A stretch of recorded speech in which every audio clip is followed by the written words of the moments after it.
लंका में लड़ाई हुई सुंदरकांड में, सोने और सोने की। सोना मतलब गोल्ड। क्या? दो प्रकार के गोल्ड की लड़ाई हुई, एक लंका के गोल्ड की, रावण के सोना की, एक राम जी के सोना की। रावण ने कहा हमारा सोना असली है, देखो मकान बने हुए हैं, दीवारें बनी हुई। राम जी बोले ठटरी के बड़े, केवल तुम्हारे पास भर सोना नहीं है, हमारे पास भी सोना है, चलता फिरता हुआ। कौन? हनुमान जी। अच्छा हनुमान जी सोना है? हाँ है। प्रमाण दीजिए। दीजिए। रावण तुम्हारे पास अगर लंका सोने की है तो हमारे पास हनुमान जी सोने के। बोले कैसे? कंचन वरण विराज सुरेशा। कंचन का मतलब होता सोना, और इसका एक जगह श्लोक में भी वर्णन आया, अतुलित बलधामम स्वर्ण शैलाभिदेहम। हनुमान जी का स्वरूप सोने के समान है, गोल्डन है हनुमान। अब दो सोना जुड़ गए, एक रावण का एक राम जी का। अच्छा राम जी ने कहा चलो रावण सोने का पता कर ले असली किसका है। अब सोने का पता किसमें होता है? आग में। तो रावण ने आग लगाई राम जी के सोने में। परिणाम क्या हुआ? राम जी का सोना तो बच गया, खुद का जल गया। लंका जल गई, हनुमान जी बच गए, और हनुमान जी बच गए इसलिए राम जी का सोना खरा निकला, रावण का सोना नकली निकला। इसलिए इस कांड का नाम सुंदर कांड पड़ गया। एक कारण और सुंदर कांड ही सुंदर क्यों कहा, और कांड को सुंदर कह दे। एक बात और, किष्किंधा अरण्य कांड में भगवान से भक्ति बिछड़ जाती, पर भक्ति की खबर मिलती है सुंदर कांड में। मिलन तो लंका में, पर भक्ति की खबर सुंदर कांड में मिलती है। और जिसकी जिंदगी में जहां भी भक्ति की भनक लगे, उसकी जिंदगी में वहीं पर सब सुंदर सुंदर होने लगता है। इसलिए इस कांड का नाम क्या है? सुंदर कांड है। इसलिए हमने सुंदर कांड की चौपाइयों पर आधारित श्री हनुमान जी का चरित्र लिया है। लंका को हनुमान जी ने जला दिया, खड़े हो गए हाथ जोड़कर। माता जानकी जी बोली बेटा जाओ। हनुमान जी बोले तुमने हमारी हवाई जहाज ले ली है, काहे पे जाए? हमारी हवाई जहाज तुमने रख ली, हम काहे पे जाए? जानकी जी बोली मतलब हमने कौन सी हवाई जहाज रख ली? हनुमान जी हाथ जोड़ के बोले माँ जब आए थे तो मुद्रिका पे बैठकर आए थे, जो मुद्रिका थी हम उस पर बैठकर आए। अब वापस जाने में बड़ी दिक्कत है, किस पे जाएं? हवाई जहाज आपने रख ली है, विमान भी नहीं है। अच्छा रो मत, परेशान ना हो, हम पहुंचाते हैं। माँ जैसे राम जी ने पहचान दी, आप भी हमको दे दो। माता जानकी जी के पास कुछ नहीं था, चूड़ामणि पहने हुए थी। माता जानकी जी ने चूड़ामणि दी। ये कौन सी चूड़ामणि है? ये वही चूड़ामणि है जो माँ कौशल्या ने पहनाई हुई थी, उन्हीं को उतार कर दे दिया। और कुछ बात बोल ली है। जाते जाते माता जानकी जी ने आंखों में आंसू भर कर कहा हनुमान एक माह के अंदर अगर रघुनाथ जी लंका नहीं आए, हनुमान हमको जिंदा नहीं पाओगे प्रभु। कह देना सरकार से 1 महीने में अगर नहीं आए तो हम जीवित नहीं बचेंगे। हनुमान हमारा कोई दोष नहीं है, दोष तो इन आंखों का। हम तो मरना चाहते, पर ये आंखें बार बार कहती है एक बार देख ली। ऐसे बिछड़न की जिंदगी से तो मरना ठीक। नाम जरूर इसका अशोक वाटिका है। हनुमान इस अशोक वाटिका में जितना शोक तुम्हारी माँ सीता को मिल रहा किसी को नहीं मिला, इसलिए तुम जाओ, पर कह देना सरकार से 1 माह के अंदर आपका आना हो जाए, वरना हम जीवित नहीं बचेंगे। हनुमान तुम ही बताओ हम किस बलबूते पर प्राण को जिंदा रखें और कब तक जिंदा रखें? माँ जानकी जी को देख करके हनुमान जी गंभीर हो गए, सावधान हो गए।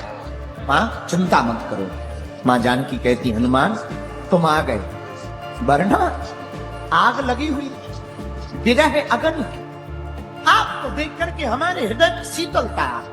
हनुमान माँ के भाव देख करके हनुमान जी ने तो कहा माँ मन तो कह रहा है कि रावण को अभी मार दे, त्रिकूट पर्वत को उठा ले, लंका को जलाया है, रावण को भी जला दे, पर माँ प्रभु की आज्ञा नहीं।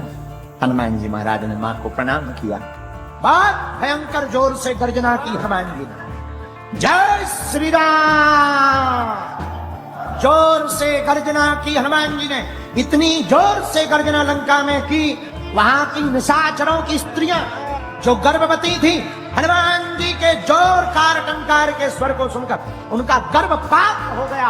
हनुमान जी ने एक पैर आगे किया, जय श्री राम। माता जानकी जी खुश हो गए। प्रसन्न हो गए। जाओ हनुमान जी महाराज। हनुमान जी लंका जब गए थे तो बहुत रोड़ा आए। लंकनी मिली, निश्चरी मिली, सुरसा मिली, और वापस आते समय हनुमान जी को कोई नहीं मिला। यही जिंदगी का हल है मेरे पागलों।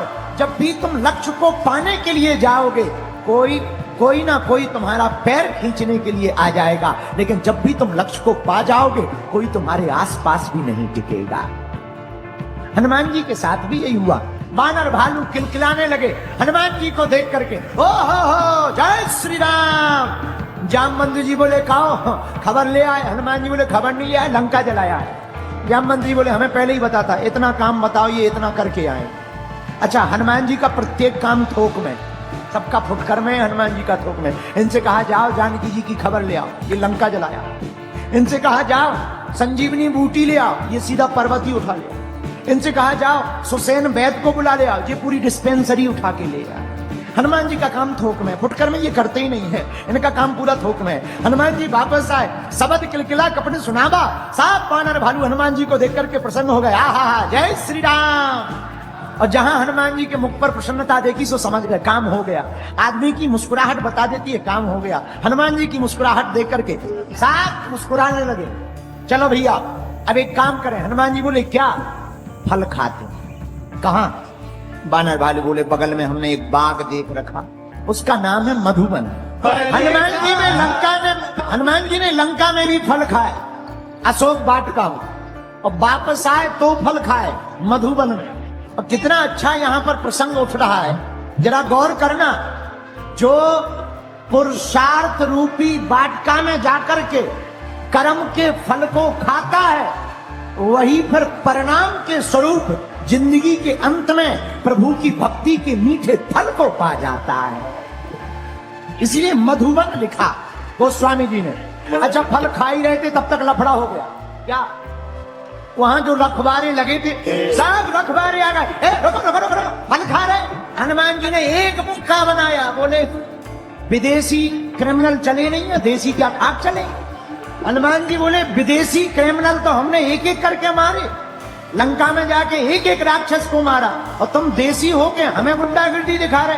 हनुमान जी ने एक मुक्का बनाया तो पहले वो नीचे गया, फिर ऊपर चला गया। राम नाम सत्य हो गया। इसलिए गोस्वामी जी ने लिखा तो जहां एक गिरा बाकी भग गए। बोले बंदर खतरनाक है, भगने नहीं फायदा, सब भाग गए। हनुमान जी ने फल खाए, वानर भालुओं ने फल खाए, फल खाते हुए आए। और कितनी अद्भुत बात है, जो भक्ति को पा लेता है वो जिंदगी के मीठे फलों को ही खाता है। हनुमान जी ने माता जानकी जी को पा लिया, परिणाम अब जिंदगी के वो मीठे फल खा रहे हैं। हनुमान जी आ गए, वानर भालू भी आ गए, राम जी फटक शिला पर बैठे हैं, जामवंत जी आगे। अच्छा देखो, हनुमान जी राम जी के सामने आए, वानर भालू भी आए, पर जामवंत जी आगे हैं, हनुमान जी सबसे पीछे। जरा गौर करना, हम लोगों में से कोई होता और छोटा सा भी काम कर दिया होता तो सबसे आगे खड़ा होता, पर धन्य है वीर बजरंगबली, कितनी अद्भुत निराभिमानता है। लंका हनुमान जी गए, पता हनुमान जी ने लगाया, लेकिन वो सबसे पीछे खड़े हुए हैं। किसी ने हनुमान जी से कहा आप पीछे क्यों खड़े हैं? हनुमान जी बोले हम हमेशा राम जी की यात्रा में जाने वाले लोगों के पीछे ही खड़े रहते हैं। किसी ने कहा क्यों? हनुमान जी बोले ताकि वो मुड़े ना, अगर मुड़े तो हम जबरदस्ती धकेल देते हैं कि उनके चरण छोड़कर जा कहां रहे हो। इसलिए हनुमान जी पीछे पड़े रहते हैं।